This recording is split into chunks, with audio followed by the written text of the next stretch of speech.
नैया चढ़ी आई आगे शिष्या घर नागरिया आगे नैया चढ़ी आई आगे शिष्या देवघर नागरिया आगे कागजा के नैया शिवा गुरु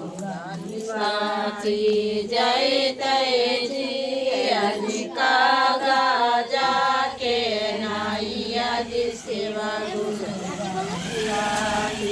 जय जी अजी पानी सवा जय वैदी शिवा गुरु जी करना गरिया जी अजी पाती सवा जय वैदी शिवा गुरु देव करना गरिया जी आगे पाती तो शिष्या चलिया आगे पाती तो हर कला खुद गे शिष्या चलिया आगे दादा होए जाए तो गे शिष्या देवघर नागरिया आगे बाटा होए जाए तो गे शिष्या देवघर नागरिया आगे तोरा जागे जाई बोगे शिष्या के नैया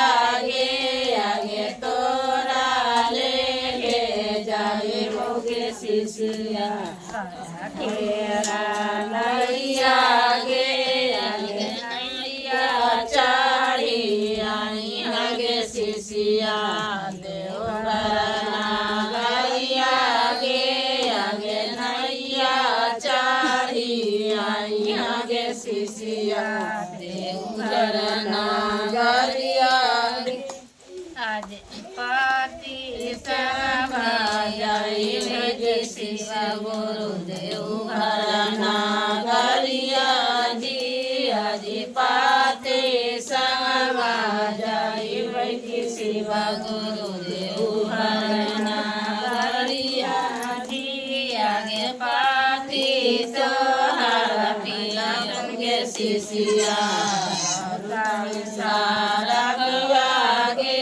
आगे पाती सोहर पीला गे शिष्या सारा आगे टाटा होई जाई तो गे शिष्या देवघर नागरिया आगे टाटा होई जाई तो गे शिष्या देवघर नागरिया आगे तोरा ले जाई बोगे शिष्या के नैया आगे तोरा ले जाई बोगे शिष्या के नैया आगे नैया चढ़ी आई आगे शिष्या देवघर नागरिया आगे नैया चढ़ी आई आगे शिष्या देवघर नागरिया आगे सोना माँ के नैया जे शिवा गुरु चोराई जी आगे सोना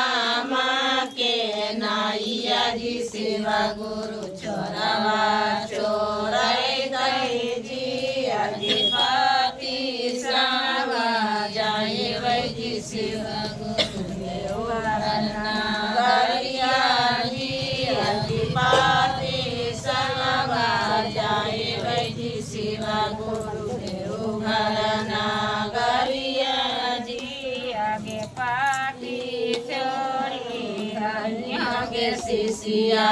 देवघर नागरिया आगे पाती छोड़ी आई आगे शिष्या देवघर नागरिया आगे हमें जो जाना तियो जी सेवा गुरु पति छोड़ा भोलावा जी आगे हमें जो जाना तियो जी सेवा गुरु पति छोड़ा भोलावा जी अरे मांगिए जे तियो जी सेवा गुरु सूत्र ज्ञान माजी अरे मांगिए जो तियो जी सेवा गुरु तीन सूत्र ज्ञान माजी आगे हमें जो जाना तियो शिष्या पति छोड़ाया माये आगे हमें जो जाना तियो शिष्या पति छोड़ाया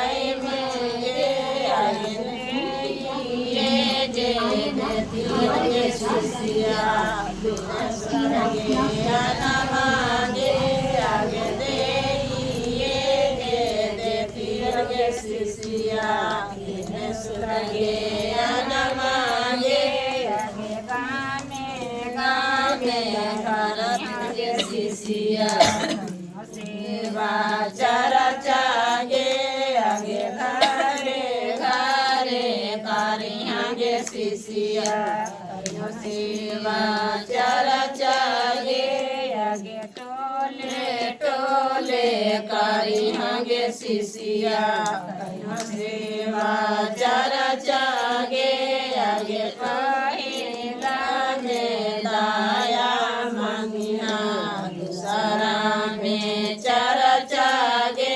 आगे पहिला में दाया मंगिया दूसरा में चरचागे आगे तीसरा में